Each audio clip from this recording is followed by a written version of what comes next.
Hey guys, it's Melissa here, and welcome again to another exciting episode of The Intentional Investor. Today we have an awesome guest. We have Munif Saza. Man, how you guys doing? What an incredible show today. Like, get ready to be inspired. Munif shared so many golden nuggets today. I'm excited for you guys to hear this. This is a real life. Like I imagine imagine watching Karate Kid. This is the real Karate Kid. You know, like from nothing, a guy that doesn't know real estate or even any ability, but he comes in and he practice all day in there. I mean, I don't want to spoil it, but it's a great podcast. It's gonna if it doesn't inspire you, I don't know what will. I mean, really, like you should just stop watching podcasts if this doesn't inspire you.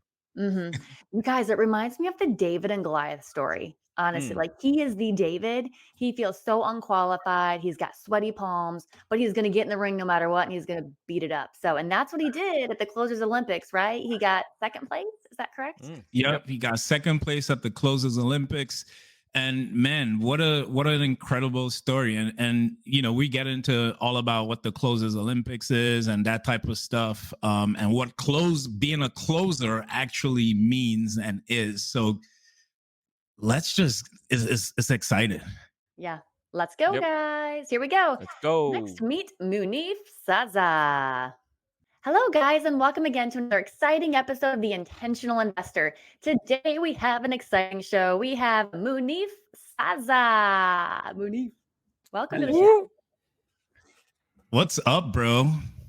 What's good, dude? Thanks so much for having me on this show. I'm so excited. Welcome, man. Welcome. I feel like this is just another conversation because we hang out and talk so much, so much that it's a pleasure having you on, brother. Thank you.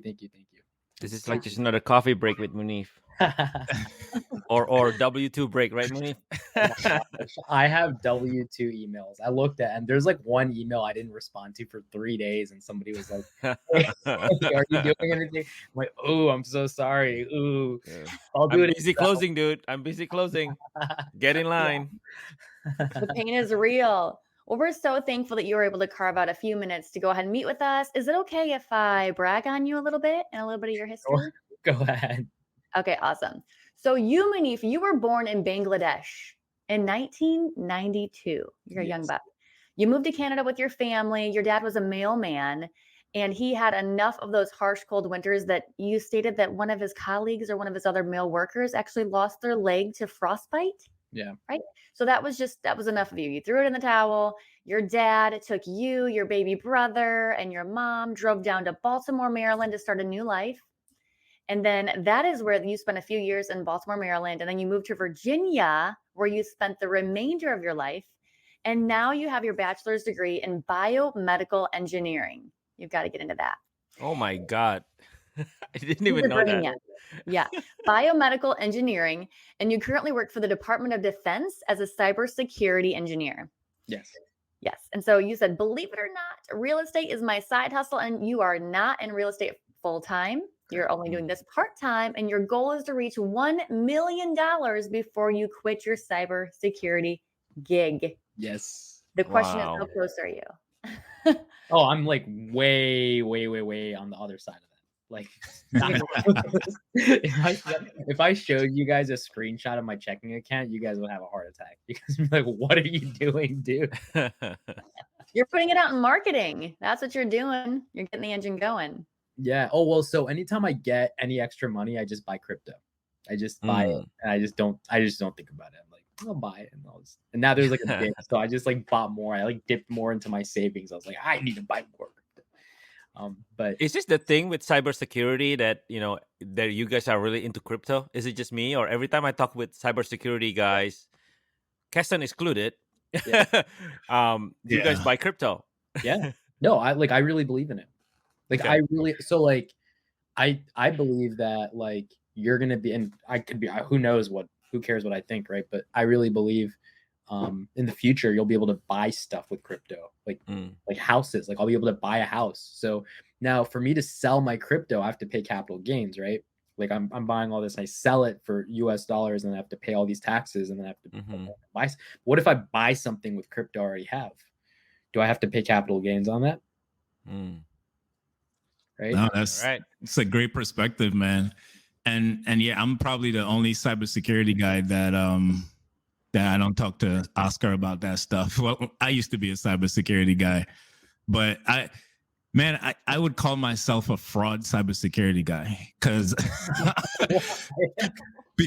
I would go to these events and, like you go to events about different products and all these different things. And I would be there and I would feel so out of place. Now I know the stuff. Right. I know what I'm doing. Yep. I'm good at it, but I feel so out of place, dude. It just was not my thing. Although I liked it. So I like thinking. Thinking makes me go. Cybersecurity, the job made me think. It made me come up with defense mechanisms. How do we stop this? How do we prevent this? And so I enjoyed that, but I didn't enjoy the job. And I'm like, man, I gotta bounce. And I guess that's why creative financing in real estate suits me so well, because I still get to think. But anyway, I felt like a fraud. And so now I'm doing something that I feel super passionate and purposeful in doing. But amazing. This is about you. I mean, I felt the same way. I still feel the same way. Like when I talk to cybersecurity geeks and they're like, whoa, look at this new thing and this new protocol and this, I just don't care. Like I go to exactly. I'm good at my job. I'm really I'm good at it. I just don't care. And I was thinking about this in the shower the other day. I was like, why? Like I like thinking. Like I really like what you just said, Keston, about like you like to think, and I too like to think, and it makes me think, and I like that aspect of it, and I problem solve, and that's fun. But what I think what real estate gives us that cybersecurity doesn't is the ability to dream, which I can't dream big about cyber. Like there's no, oh man, I'm gonna really make a system that no one can penetrate. Like no, that doesn't really get me excited. Whereas like real estate, me and Noah Hoffman, Airbnb King Noah, me and him spent like an hour and a half on the phone yesterday talking about our goals and like how we can squat up together and buy Airbnbs all over the country and like live in them, when we travel. Like that's cool, that's exciting, and that's not really complex, right? Like in like theory, that's not super complex, but I get excited about that. I'm like, I had trouble sleeping last night because I was so excited. So awesome. No, I get you, man. Yeah. It's so important to have that ability to dream. And so like when we were all digging into your story together, we loved your parents' story. So for the fact that they were in Bangladesh, they went to Canada, they came to the US. To me, I feel like your parents are dreamers. Yes. They are visionaries, right? So can we just talk about the journey of how that's instilled in you? And can you kind of unlock some of the past? And I don't know how that was inspiring. So like my dad, he's a dreamer. He's like the middle child of 11 siblings, and none of them really left the country. Like he was the middle child, like kind of like the forgotten one, right? And he's always dreamed since he was a little kid. I mean, he grew up in a village and then they moved to a city, and he was like, no, I got to get out of here. Like I'm not raising kids here. And so he, one way or another, he tried, and he tried like a gazillion different ways to get out of the country. It's really hard to actually get immigration. So people who don't know, it's really, really, really hard, especially if you're, a nobody. So he's like, I have to be a somebody. I have to get skills. And so he applied to the Harvard of Bangladesh, right? The college, and he got denied. And then he goes, well, I guess I'm trying again. And he tries again. He spends a year studying, does like literally just his friends want to hang out. He's like, no, I'm not hanging out. Ignores his family. He's literally studying. His mom just brings him food, and that's all he does. And the second time gets denied. And that would have broken most people, right? I grew up listening to the story. I was like 6 years old listening to the story. I've heard it my whole life. And that would have broken most people because you spend a year trying and then you still fail. And then it didn't break him. He goes, I'm going to try again. I'm going to try as long as it takes. And he tried. And then the third time he got in. And now he's in the Harvard of Bangladesh. And now he's like, I'm going to get an engineering degree. And he gets an engineering degree, gets the skill sets, gets the skill sets, applies for immigration in Canada, gets denied. They don't need a skill. Gets denied. He's like, Wow. crap, I got to figure this out. He marries my mom. They apply for a visa lottery. My mom gets it. She gets, so he Wow. manifests it, right? Like he's like, God, let's go. Let's get out of here. And then let's Wow. go. Right. I love that. And that's like my dad teaches. He's like, never lose hope and never give up. Never, ever, ever lose hope and never give up. So that, my dad has taught me that. I see that That's in you. very, very similar to my story, but that's for another time. But I mean, I identify really with you, Munif, because we did the same thing. We apply for Canadian green card. We apply for, I mean, it's a whole other thing that you and me both know about. So let's talk about it one day. I'd love to hear more about your story. Yeah, our parents are dreamers. Yes. Yes. Dude, what's so phenomenal about this story is that I see you, I hear you, and I know that we're going to get into your story and kind of what you've accomplished and all of that. But hearing the story of your dad and your parents, you're now living a 2021 version of not giving up, always staying on top of things. And so it really just goes to show, and I know you don't have kids yet, but your kids are watching. And we are, as parents, the idols, we are the examples, we are the superheroes, whatever it is that your kid would always, every single time, 9 out of 10 pattern.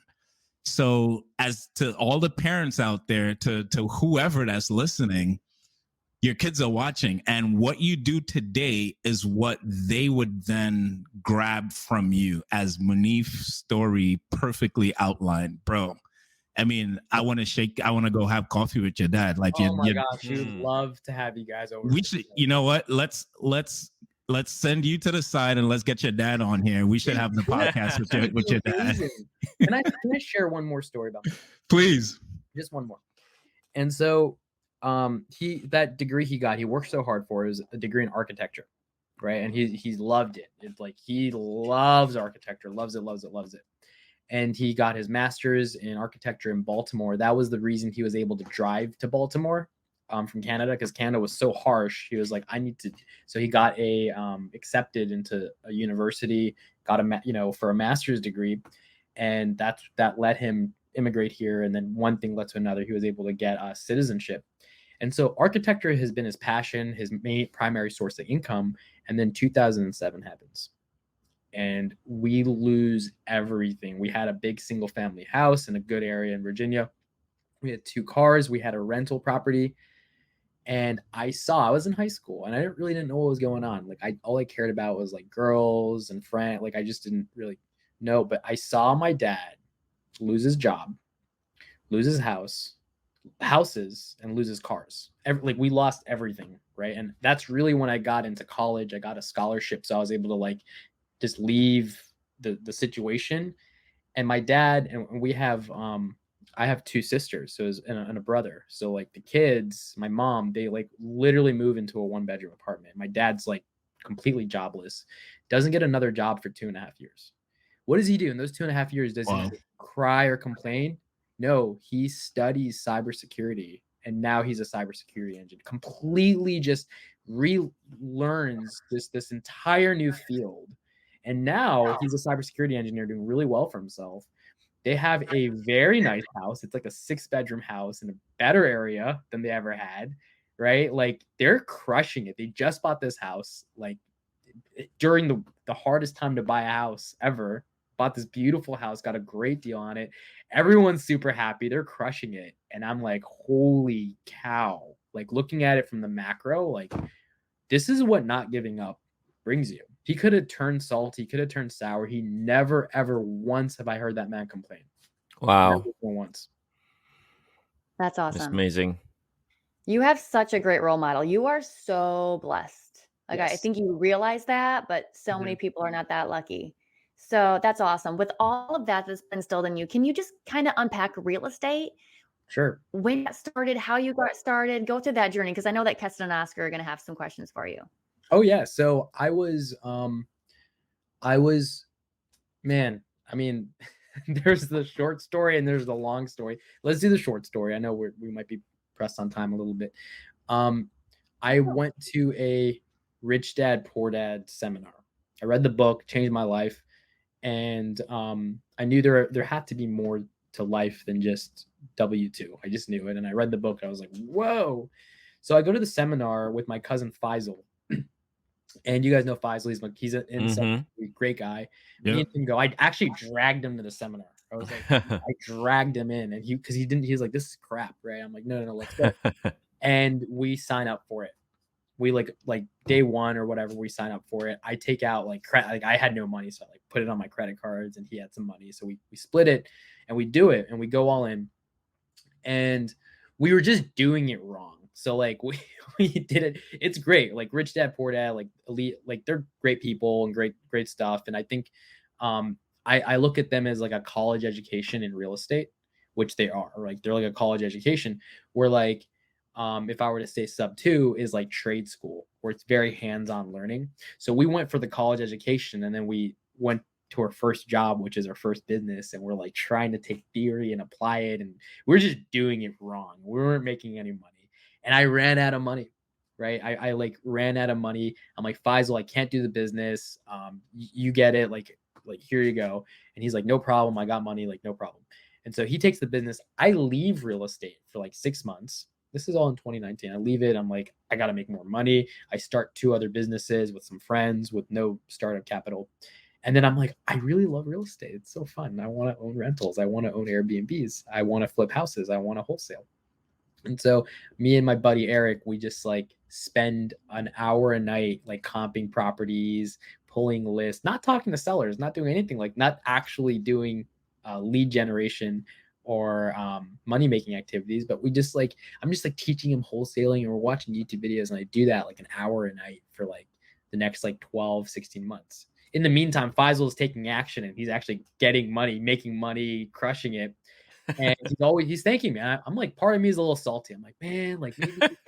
And he's always been so humble and gracious. He's like, dude, I would have never gotten into real estate if you didn't drag my butt to that seminar. I would have gotten.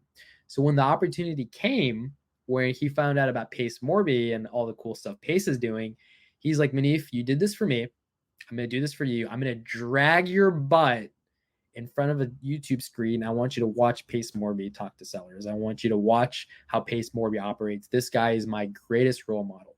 I'm like, who the heck? Faisal has a role model now? Like Faisal, he's like, like Faisal, Faisal loves Faisal. Faisal is one of the smartest people I know, and he knows it.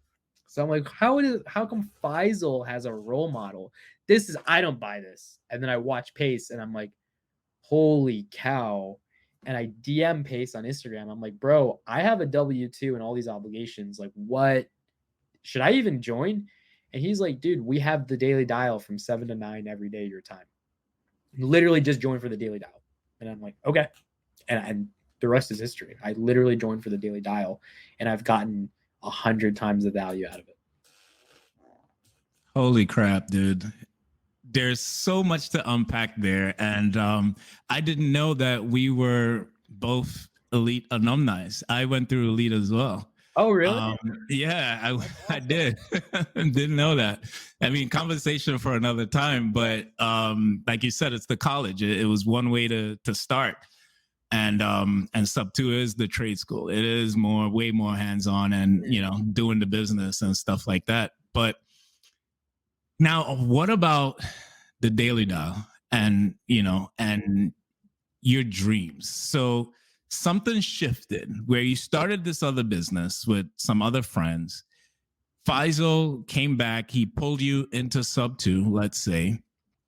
But there had to be that mindset shift that, like you said, it was kind of haunting you. You always knew real estate was kind of there. Tell us about that why. Tell us about that mindset as to why real estate was haunting you. What was the belief there?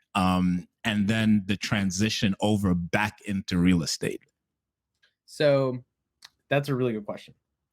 So in every single business I've ever been a part of, I thought I was an integrator. My background, biomedical engineering, cybersecurity, like I thought, and I'm good at that stuff, but it just doesn't make me tick. So, you know, I love the integrator side of my brain, loves creative finance. And when I did Elite, I actually loved real estate for the creative finance that they taught us in Elite. Like, I don't know if you took his course in Elite. It was the gentleman Rick who teaches creative finance, and oh my god, that guy, Sure did. love Rick. Yeah. Old, like he's so grumpy. This grumpy old guy who worked, like I think he worked in Disney World, and he like helped Disney World in Florida become what it is today. Did it in creative finance. Teach, and I just love 3 days of his class. I was like, holy cow, this is the coolest thing ever. I didn't know you could do this with money. I thought this is theoretical algebra 3, but you can do it with money in real life in real estate. So there was part of my brain that was like really into creative finance. And when Faisal told me that Pace is the creative finance guy, I was like, well, no, he's not. There's no way. Like, there's Rick, but there's no way. But what really got me was the way Pace talked to sellers. Like, there's something about how he communicated to sellers which was very humbling. Like, it was like the way I've seen people communicate creative finance and things like that to other people. It's very in the clouds. It's very like, hey, like I know this stuff and I know you don't know, but like here's me dumbing it down. But Pace just didn't do any of that. He's very like, well, you know, and there's something I really liked about how he communicated. And there's part of my brain that I've been neglecting, that visionary side of me was like, I want that. I want to be able to do what he does. You know, it's really interesting how you broke that down, because likewise, I used to think I was an integrator until I started to realize that I wasn't. There were times when I was at my job and I'll be like, hold on, I want to give these ideas. So like my director who was given the thought process and the ideas, I'm like, I could do that. I thought about that. You know what I mean? And I started to realize the same thing. Mm-hmm. And so coming over and doing Elite, bro, we sat in the same class. Yep. We went through, I feel like the same process, having somewhat of an engineer mind and the creative finance of being able to structure things and think through things. That's what sparked the real estate. Oh my God, this is amazing, right? Yeah. But for me, and I think for many people, this is where people get caught in the real estate just analysis paralysis, because as you mentioned, we didn't take or get to know the talking to sellers part, which is the sales part. Mm-hmm. And if anything else that I got from Sub 2 and Pace was the sales, how to talk to sellers. That was the main thing, because we went through the college of real estate and we understood creative financing. So it was talking to sellers. And so what does that look like in talking to sellers? Because you have the theory, you have this is a real estate transaction, right? Which I think most people on YouTube is caught up on. Like, oh, this is a subject to, this is a, you know, like all you got to do is go talk to a realtor or whatever. Like, you just buy a house. There's the mechanic side that I think everybody teaches, but it's not the, how do you speak to somebody to get this deal done, to actually let them believe you that I could buy this house. So a lot of our listeners are 9-to-5 guys, just like you, and not so long ago me, right? They don't understand this process. They don't get it in terms of like, what do you mean talking to a seller? I thought we just hire a realtor. So could you break that down? Because we're building up to your story really soon as to why you're here and a main story behind it. Could you break down what we do in terms of talking to a seller, why we talk to sellers, and go through that process, and how you've gotten better? Yes. So I, before I joined Sub 2, I've talked to a total of 8 sellers in my life. So those 2 years, I talked to 8 people. because I thought real estate, it was about the transaction. I thought it was about the deal structuring, and I put 95% of my time there. And then I spent 5% of my time explaining that to the seller. So I'd be like, well, here's what we can do, and here's da, da, da, da, da, da, da. And they're like, what are you talking about? Why should I do this? Who are you? What's your company? And I would get a lot of anxiety because I never trained in that, right? There's scripts to follow, so I would be reading and I just get all this anxiety, and it was I'm like, oh my gosh, right? And part of my brain knew that if this part didn't go well, there's no transaction, and I spent all this time on the transaction and deal underwriting and comping before I even had a conversation with the seller to see if they were really interested, if they were really a solid lead. So what I've learned now is actually all that stuff is secondary. All that stuff is just tools, and it's actually about the seller. It's actually not even about what I want. It's not about what I want. It's not about me. It's about talking to the seller, saying, hey, what's going on in your life? Like, should you go just list this property? Oh yeah, you should. Okay, go do that. Oh no, you can't list that. Tell me more about why you can't list this property. Why does traditional listing not work for you? Oh, it doesn't because of this. Okay, cool. Well, in this case, this is what I can do for you. Does this work? Like, let's figure this out together. And it's about that. And then the seller is like, oh yeah, let's do this. And then now you can use creative financing to monetize. That's really what it's for. It's just to monetize, to help the seller, and then for your ability to monetize so you can actually stay in business and repeat this and scale this out. So that was the missing link that I didn't understand until I actually. So when I first joined Step 2, I thought I was going to be an integrator. So I started doing what I was doing. And it didn't work. I was in the mentorship for like a month before anybody knew me. And then I was like, you know what? I got to just stop this. I got to do the thing that gives me the most anxiety, which is talking to sellers. I get the most anxiety talking to sellers. So I just got to do the thing that I really am scared of doing. And at the same time I was having that thought process, I watched a YouTube video of Pace, who goes, he says, the ability to talk to sellers, I'm paraphrasing. He says the ability to talk to sellers, if I get really, really good at that, that's the highest demand skill. Everything else can come.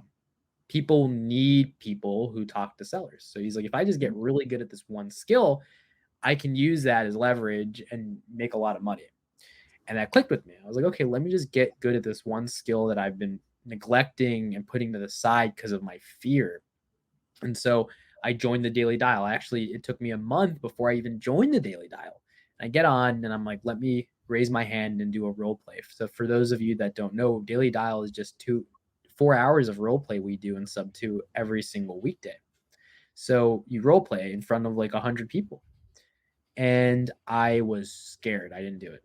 Like day 1, I'm like, I'm going to raise my hand. I didn't raise my hand. I was super scared. Day 2, raise my hand. Didn't do it.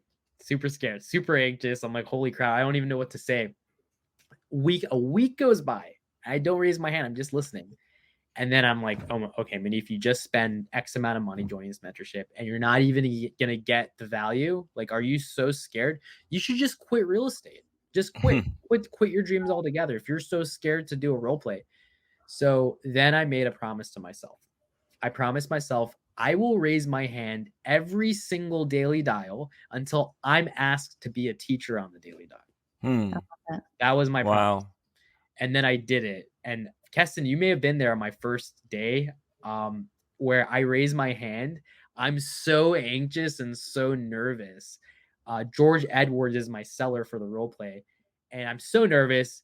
And I'm like, hello. And he's like, hey, who is this? Why are you calling me? And I'm like, I'm Munif. I want to buy your house. What house? What are you talking about? Oh, I must have the wrong number. I hang up. Oh my goodness. I wonder if they still have that recording, that you should keep that recording. Please don't. I think that'll be a great like superhero origin power. You know what I mean? Like, it's good for you, like, to remind people like, hey, I was here. And this is where I'm amazed by this, right? Because we talked about mindset. We know you came from parent who have this great dreamer, great mindset, and it trickles down to you. But what we want to talk about also is that the action, the massive action that you finally took, right? And Yes. it's not from getting the rich dad poor dad. It's after that, there's a trigger, and suddenly you took massive action, and here where you are, right? And I want to focus on that too, because I'm a how guy, right? I'm a how Mhm. guy. I'm like, what action do you take to be where you are right now, Mhm. right? And you mentioned that even in the beginning, when you were not talking to seller, when you're not doing the active buying of real estate, you're actually doing something in your spare day. And again, I identify really with you in my earlier years of real estate, because that's what I did. I remember spending 1 hour every night just looking at Zillow, just looking at Redfin, just looking at neighborhood, just looking like, why is this what? And I'm like you, I'm really good at reverse engineering, right? Mhm. So I bet you would go to Zillow and see what sold and how much it Yes. sold for, Yep. what happened to it, how much did he buy it for, right? Right. You did that Yep. all day and all night, All day, dude. That's right? exactly what it And is. So I funny. want to get to this because it's some people needs to be given the step by step, right? Some Yes. people like, what do you look at Zillow? Like what? This is one thing, right? Go to your neighborhood, see the $1 million house. Don't get the $1 million house, but see outside that range, what are the house half that price, and outside that range, what is the house half that price, right? Or whatever that blue color / middle line is, right? As we can call it differently, Right. the A neighborhood, the B neighborhood, the C neighborhood, and start looking, right? Just start looking for your education. Just get to know your neighborhood, get to know your backyard, which is pretty much what you did, right? Yes. Yeah, That's all I did. exactly, right? And you did that for so many whatever months, and then you suddenly like, dude, I got to do something. Like there's there's Yes. something in this market that I can do. If these people can do it, I can do it too, Yes. right? That's And that's in exactly what addition to like maybe some local meetups and like looking at flip shows and whatnot. You know what I mean, right? Right. And then you get into sub two, and we love sub two, and we all like are promoters of it. But really, it's not only about the sub two, right? Right. It's we have tons of thousands of people in sub two, right? But maybe almost 3,000 people in sub two, right? Mhm.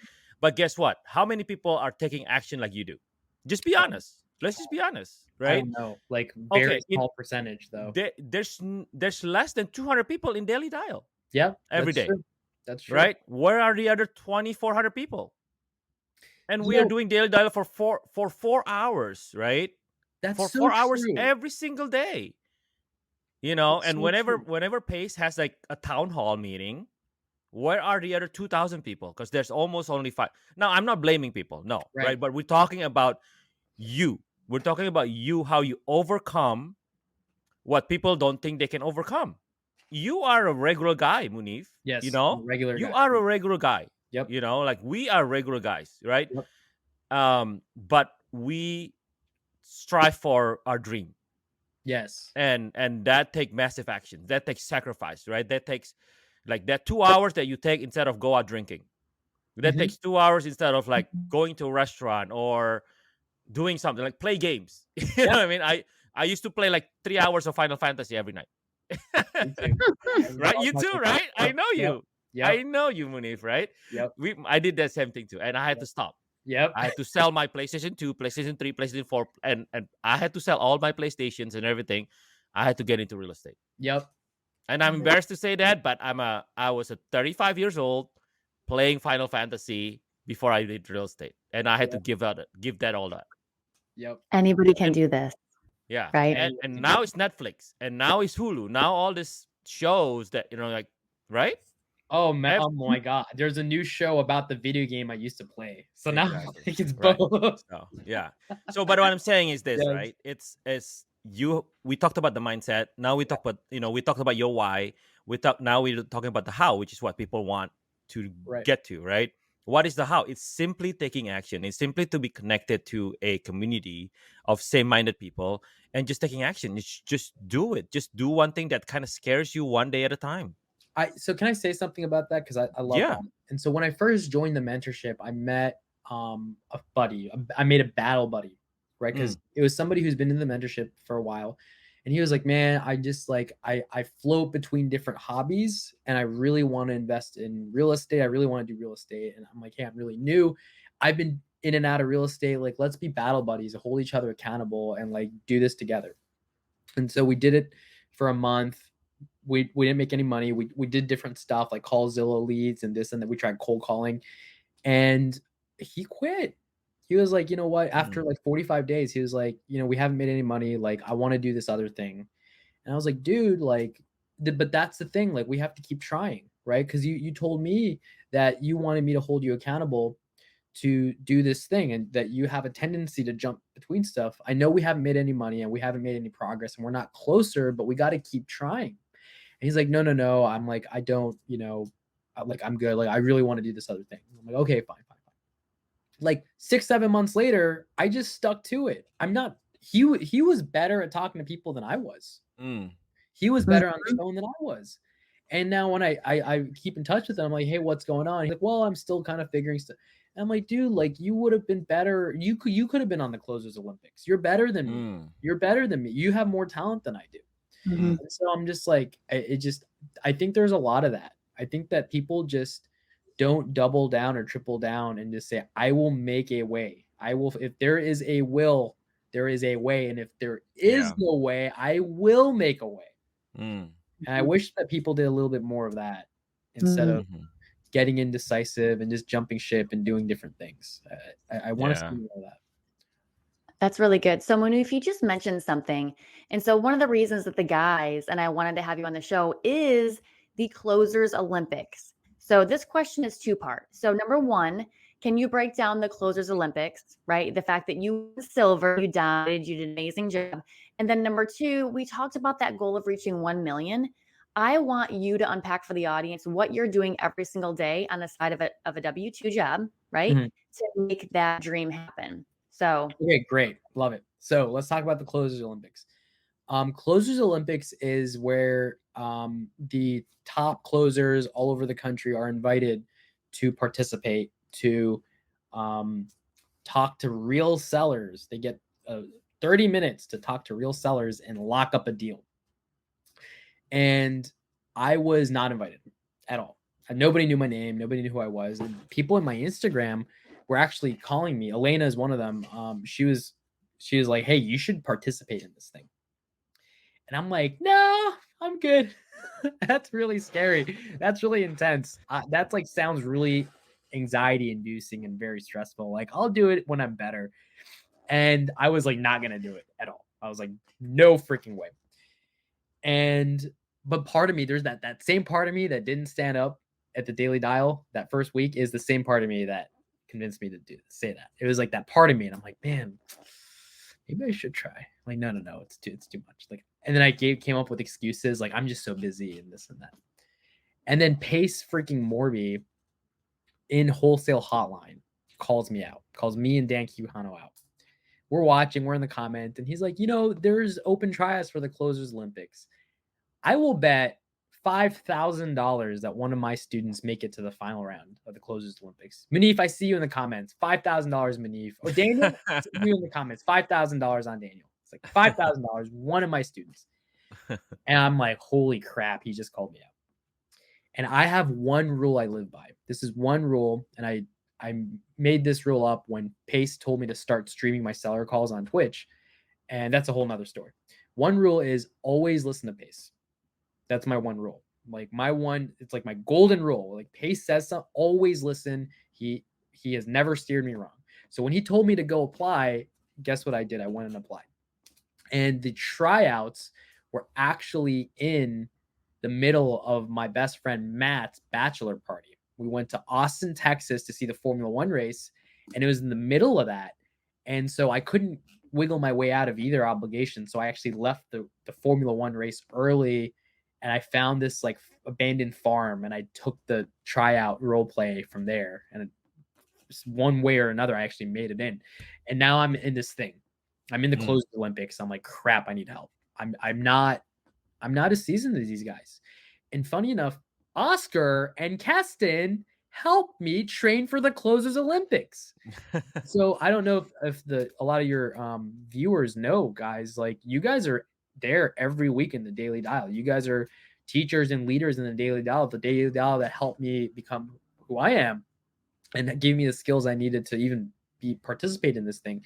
So Oscar and Keston helped me and Dan Quijano every day for the week leading up to this Closes Olympics. We had a format where we get 30 minutes, just like in the Closes Olympics. We got 30 minutes. We talk to real sellers, and we get feedback at the end of the 30 minutes.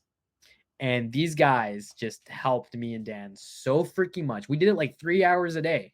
Like we just alternated, and it was crazy. It was like the wildest week of the Daily Dial I've ever been a part of. I was super stressed out. But guess what? Game day, I'm there. I'm seeing my competitors sweat because they're like freaking out about the challenge, the points. They're like sweating. It's maybe they have 2 or 3 bad calls and it's throwing them off. I'm like, nah, I've been doing this for a week. I got this. Oscar and Keston helped me. Sub 2 community helped me. Like I'm ready. So when I was getting discouraged, and I'm like, this is just another Daily Dial. This is just like practice. And awesome. That helped me get second place. So now I got second place. The long story short, on the Closed Olympics. Yep. We're all super proud of you. Can you speak to maybe 1 or 2 things that Oscar specifically and Keston specifically taught you? Like we want to give real nuggets. Go for it. So Keston has taught me a lot. Like from one of my ability to paint picture is from Keston. He's the guy who taught me how to paint the picture.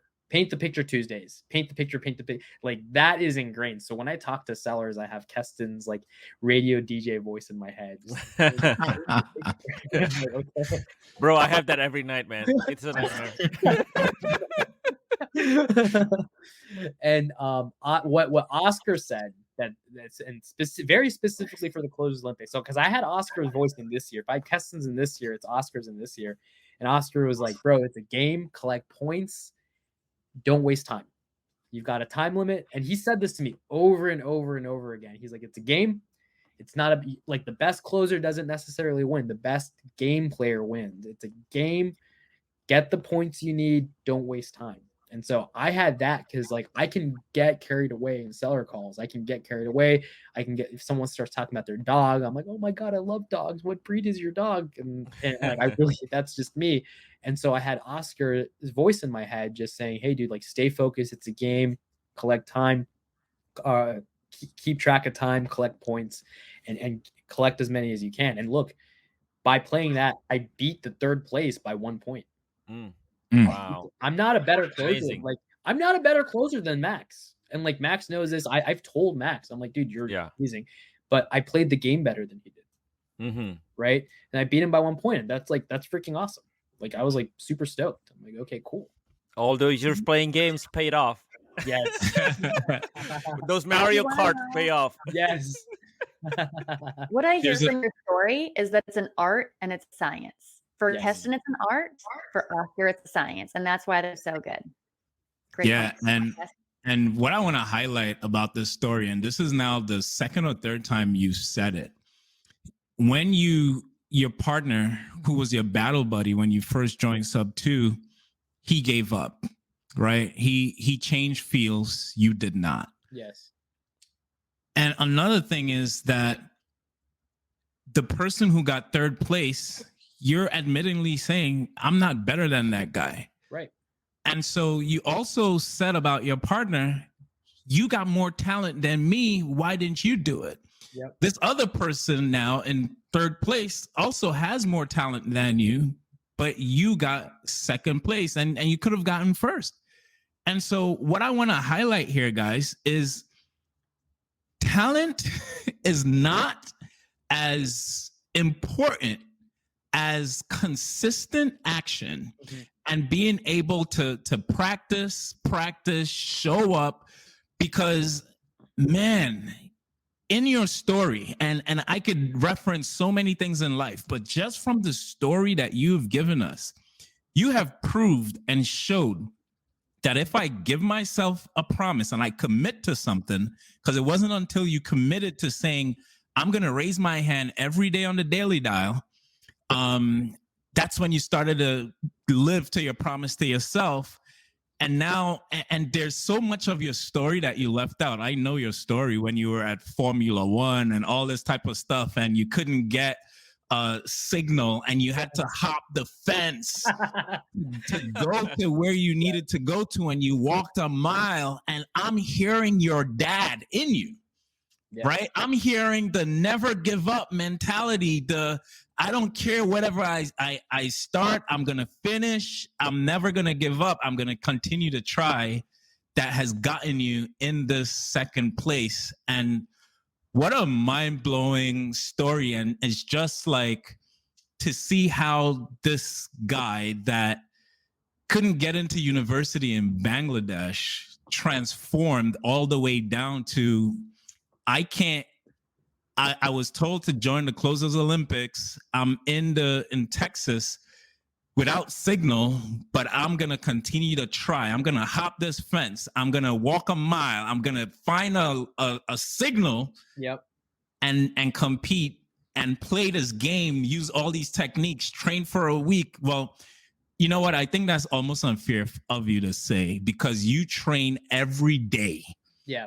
The week it was intensified the week before, but every single day you train. And I want you to be fair to yourself than to say you only give yourself a week, because you put in work. Right. You put in a lot of work. And that's the reason why from when you started Sub 2 in March till now, you have become one of the best closers, and you were able to place in this thing nationwide. So amazing. I just wanted to highlight that because I want you to give yourself more credit, because the action is where it is. It's not the talent. Yep. It's not the talent. It's the action, consistent action and discipline. Yep. I want to say something about talent. So my dad's the middle child. This is what he taught me. He's the middle child of 11 siblings. He is not the strongest. He is not the smartest. He says he's not the smartest by a long shot. He's actually, he told me growing up, he's like, I'm actually average intelligence, Munif. He's like, Munif, you're a lot smarter than me. I'm actually average intelligence. It actually takes me 5, 6, 7 times to learn something before I actually understand it. However, look at my oldest brother. He's a genius. And his oldest brother is a genius. Look at my youngest brother. He is an artist. He's talented. Look at all my brothers and my sisters are very talented. But no one could do what I did. What did I have that they don't? And he taught me this at the same story over and over. And it's like I know it now. He had willpower. So I have willpower that I have developed and cultivated through my lifetime. I wasn't born with it. It's something you can cultivate. I've cultivated. And so if you have willpower, you can do anything you ever want to do. So I think of my dad. He's an average. If you meet him, he's a very average guy, super average, but he never gives up.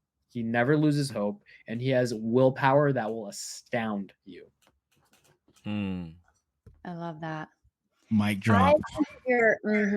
You're inspiring a lot of people, because there are folks that want to get interested. They're interested in real estate, but they feel just like you do. Sweaty palms, super nervous, can't get on the phone. You mentioned great things, nuggets about Oscar and Keston. But can you unpack, like when you get on the phone with a seller, it is an art and a science. Can you talk about like what goes through your mind when you're having those conversations? Because it's not about you. It's obviously about them. You've shared that. But just kind of unpack that. Like what have you learned that's gotten you to the top? Because you're one of the best.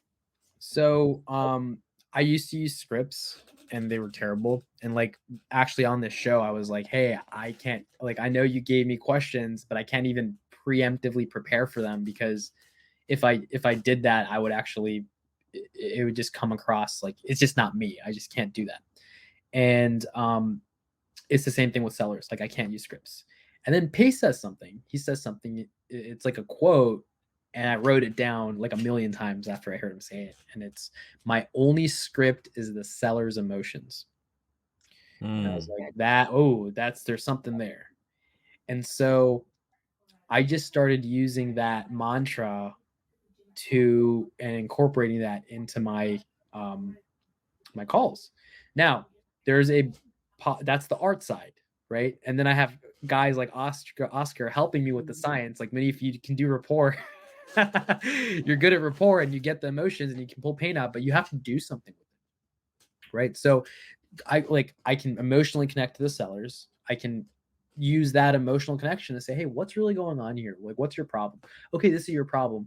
Now I can present a solution. Once they really level with me and tell me what their problems are, I can actually present a solution, which Keston helped me with. Keston, you broke down my seller finance call with Larry, where I lost that call. Like you said, I lost it because I wasn't confident in my ability to present a solution.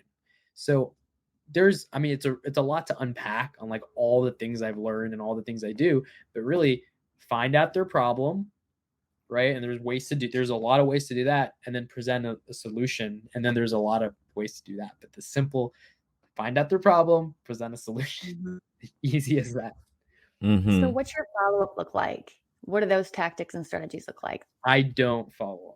I'm so bad at following. Like, that's just something I just don't do. So I have a team of people. I'm like, guys, please help me. I need help in my business. And people from the Daily Dial, people from Sub 2, they're like, I want to work with you, Munif. Like, I want to do what you're doing. I want to be involved in all the cool stuff you do. So I'm like, okay, help me with my follow-ups, and I'll literally pay you out of money I make on these deals. And they're like, yes, for sure. I think that's very good to point out, because we're not perfect at everything, and we're just now getting into the holidays. And this is something that both Oscar and Keston and I have talked about. Wish people a Merry Christmas, a Happy Hanukkah. Reach out to them on Thanksgiving. Like, just be genuine, be real, because people can feel that. And if they know that you care about them, they're going to care about you. Point blank. Yeah. Yes. Holidays are a great time for follow-up. You can just wish them something. And Thanksgiving, I mean, even if people don't celebrate Thanksgiving, like technically it's an American holiday, right? I mean, me, it's now it's part of my culture, right? Before it's like, what's Thanksgiving? Like, what do we eat turkey? What's a turkey? I mean, seriously, when I came to the US in 1995, what is a turkey? Like, why are we so into turkey and cranberry? I'm serious, guys. That's so funny. I'm like, is that just a big chicken? Yes. It is a big chicken, right? Like, so, but it is a holiday regardless. People feeling festive, people feeling like family, and some people doesn't have family, and that's the time where you instant rapport by saying, happy Thanksgiving, how are you doing? That's what amazing. can I do for you? Yeah. Instant rapport. Like, you shave off 30 minutes of rapport by saying happy Thanksgiving. That's awesome. I'm gonna write that down. Right. Yeah. Yeah. Any holidays. Yeah. I will tell you too, for females, because I'm the only chick here on the line, but if you ask somebody how they are feeling, that goes leaps and bounds. Hey, how are you feeling today? How are you doing? I've started implementing that even when I speak to sales reps at Lowe's, they sound so surprised that you even ask, how you doing today? Hey, how are you? Like, because it's always like, serve, gotta help this person, and now this person is taking a second to ask how you doing. It always catches them off guard, and immediately they want to help me more than the typical person would want to.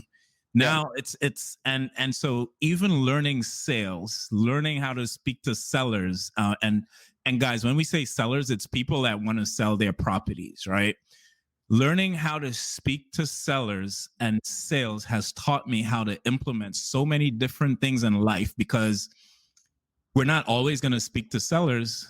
We talk to people around us. So people at the gas station, people at the grocery store, and just learning how to build rapport quickly has catapulted me in learning sales. Something that I once used to say, I'm not a sales guy. Don't tell me anything about sales. I'm genuine. Don't all of these different things is so not the truth. We're always trying to sell ourselves.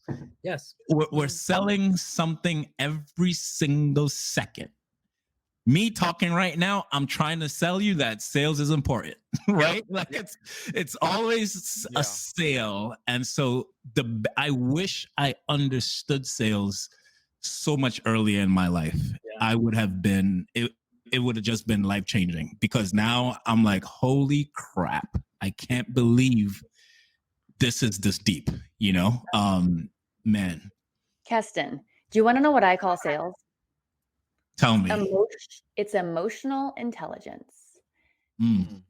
And so many people don't have it. They don't like emotionally connect to situations. I will tell you what, as a parent of 3 little girls, that's like my number one thing is like understanding when somebody's hurt or when they feel wronged or how to like make it right or how to look somebody in the eye when they come into a room. Thank you when you leave. It's all about connectivity. People just want to feel connected, especially now in the world of COVID. People are seeking it. So I'm glad you brought that up. That's Can so I toss true. Oh, go Yeah. ahead. Go ahead. Oh, I was just gonna toss the mic over to these guys because I know that they have 1 or 2 things that they wanna point out about you specifically. So I will go to Oscar first. So Oscar, when you were in the Closers Olympics, can you point out to Munif like what he did that impressed you or that moved the needle forward? I mean, what impressed me is that he's calm, right? There's no feeling of pressure. Every time he calls, that soothing voice comes in, and I know when he can like write with that. It's like it's a win already, right? And it's true. Like every time he talks, they're so calm, and he's using his superpower, you know, and he was able to do it, right? So and I know that's because of the training and everything, right? And I'm like, I was so excited when and I was in and out, right? I was in and out hearing him and everything, and I'm like, oh my god, this guy's gonna win, like, because you know what, the here's the thing that I think the top level guys are using this as a publicity stunt. I'm just being honest, right? Mhm. They just want their name out while you are competing, you Yes. are there for winning. The rest of the guys, I mean, no, I know they're good closer, but they're Yep. in it to just build their name. To just, Right. I'm just being honest, right? Right. And that's where they lose because they're playing that, like, yeah, I can do this because it's fun, and you do this because like I really want to do my best and Yes. help people, and also I know it's a game, but I'm still gonna help people. I'm still gonna listen to them. I'm still gonna win. And that's why you were able to advance. I love how you say I was calm. My hands were shaking. Like you couldn't see Yeah, it. yeah. I was so nervous. But that's because of training, right? That's Yes. that jitter, that butterfly. Always you want to have that jitter and that butterfly to compete. All the athletes in the world, they will have that jitter always. Otherwise, they're not gonna win. That's the Yes. drive, right? And Yes. I'm glad you say that because you need to have that jitter. Every time I close on a big deal, I need to have that jitter. Every time I speak seller financing or sub two, or I need to have that slight jitter or slight butterfly. Then I execute, right? Because if Mhm. it becomes like nothing to you, then you don't care about the solution. You'll become a robot. Yep. That's Love, when you're in trouble, love it. or that's when you make mistakes because you don't care anymore, right? So Love it. This is a hard question for me, and I'll tell you why. It's because I can't say that I was impressed. I was not impressed. I'm just being honest. Munif trains so hard, and we train together so much that impressed is not what I was. I was just super happy he was able to keep his composure and execute. That was it, because he wasn't doing anything outside of his normal calls. He wasn't trying to impress anyone. He was like, it's so different. I think being that if I may call myself a personal trainer to even Munif Absolutely. and a lot of people in sub 2, and seeing the work be done, that when it's being executed, I'm able to be like, go back left, go back right, like let's stay in position. You know what I mean? And so I was having a lot of those moments when he was on the call, like, don't go that much left, come back, and there were even some days when I would text you like after the Closers Olympics, bro, great job. This is what I would do, X, Y, and Z to make this slight adjustment, and boom, the next day you did it, and you that happened, right? And so for me, I can't say I was just like really happy that he was executing on a level that he trained in. Yes. And so that's what I would say I was happy about. Impressed. The impressive stage went away when he kept showing up. When he kept showing up, when he kept practicing, and I'm like, bro, you have improved so much, because again, I was there for his very first role play, very first role play. And I seen how he grew. I seen like, whoa, it's been 2 weeks and this dude has been amazing. Like, what happened? Right. And so that was the impressive stage. That was like in March, April, May, impressed. Then it just became, all right, you got the techniques. Now let's refine, you know? And so I'm impressed by his consistency to show up. I'm impressed by his consistency to practice, the discipline. On that stage, I would say it was just execution, and super proud of you, bro. Super proud, man. Thank you. That means a lot coming from you guys. Awesome. You guys, thank you so much. Munif, I hope you feel humbled, and I hope that you feel loved. I hope you feel like you're doing an awesome job and you're crushing it. Is there any one thing that you would like to share with the audience? It's just like kind of a key takeaway. We always give guests an opportunity to do that. A key takeaway I want to share with the audience. Yeah. So people approached me after this closes Olympics, and I've had this question a million times, which is, what professional sales training did you have before sub 2? Because they could not believe how far I've come in about 7 months. Could not believe it. They're like, no, he's been doing this. He's been like, even Steve Trang was like, oh, well, you've been doing real estate for 2 years before sub 2. So there it is. I'm like, yeah, but not like this. Right. So people cannot believe that I've been doing this for as short as I have been. And I say the only reason I can, and I did, is because I just picked one thing. I picked one thing to focus on, which is talking to sellers. And when I focused on it, I'm like, okay, I don't really care about my lead gen or this or that. And I don't really care about learning how to comp or this or that. But when Keston gives me advice, I'm going to write that advice down and actually immediately put it into action.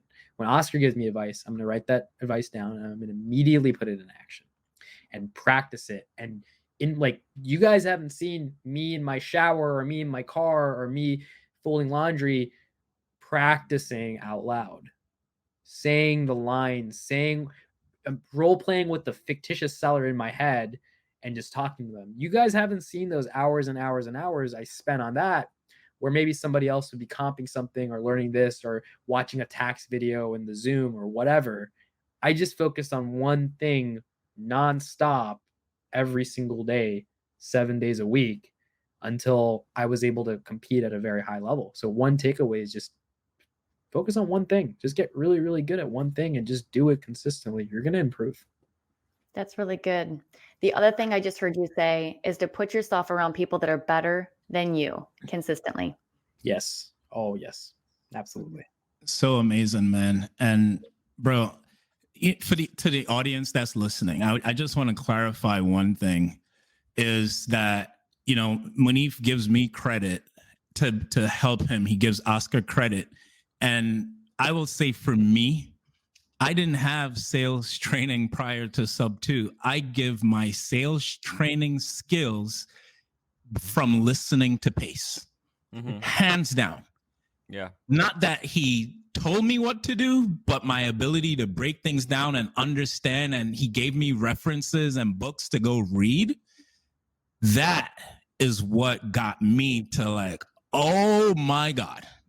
And then made me become a facilitator of the Daily Dial, where we train and do that type of stuff. So please, like, I'll shower me with love. I'll take it.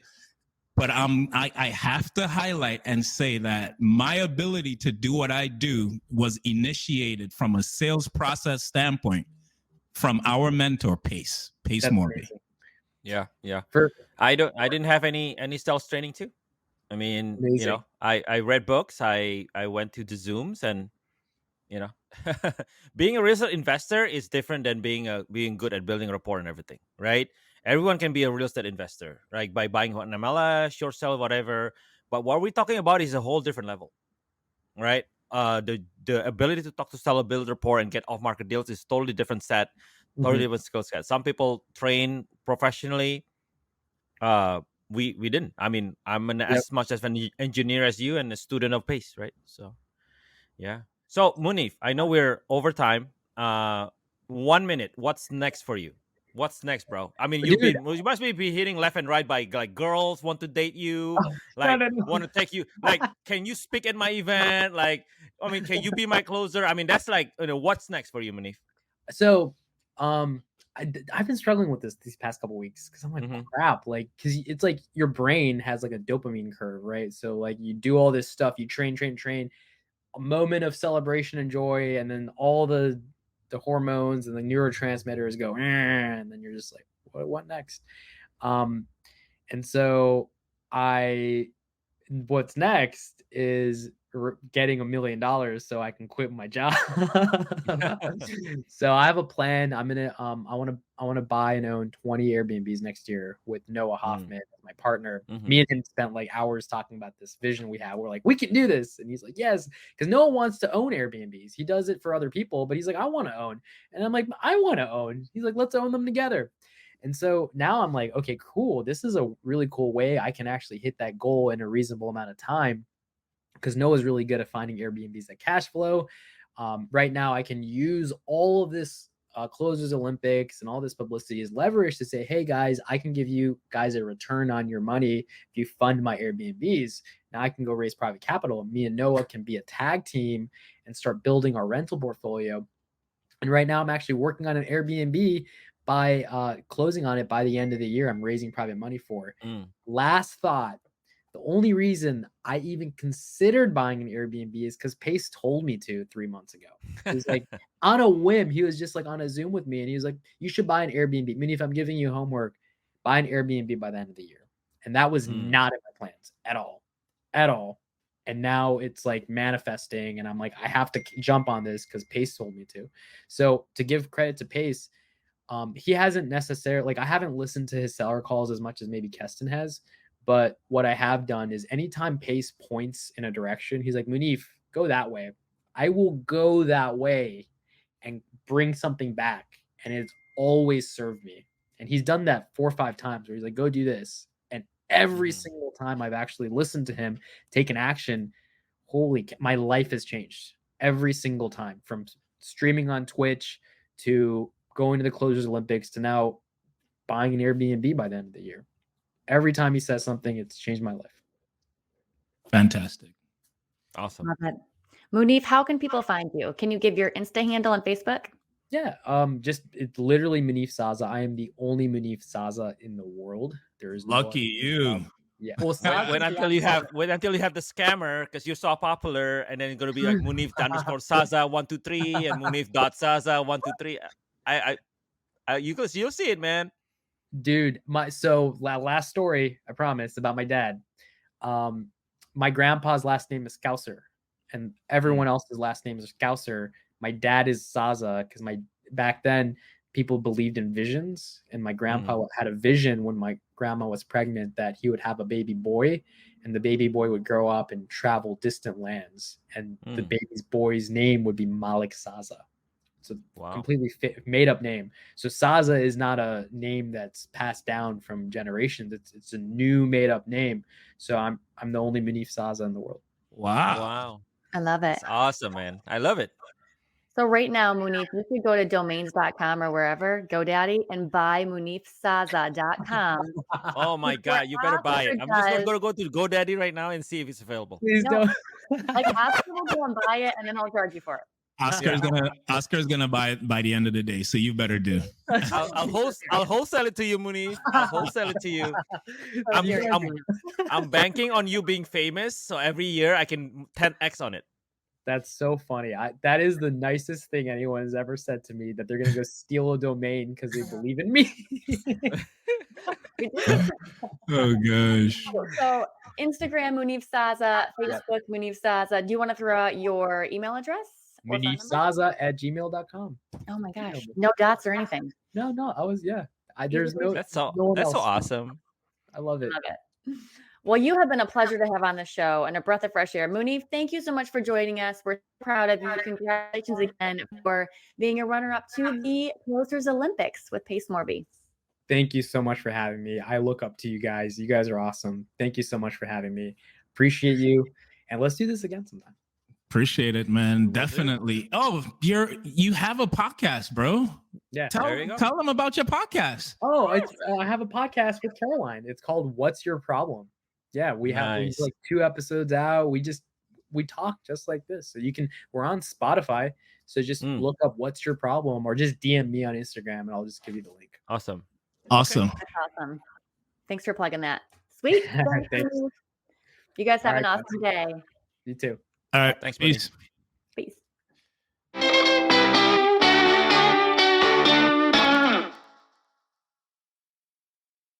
Hey guys, it's Melissa here from the Intentional Investor Show. If you like what you hear and if you want to dig deeper into your own real estate journey, hit the subscribe button below. We would love for you to join us. Thank you so much. Until next time.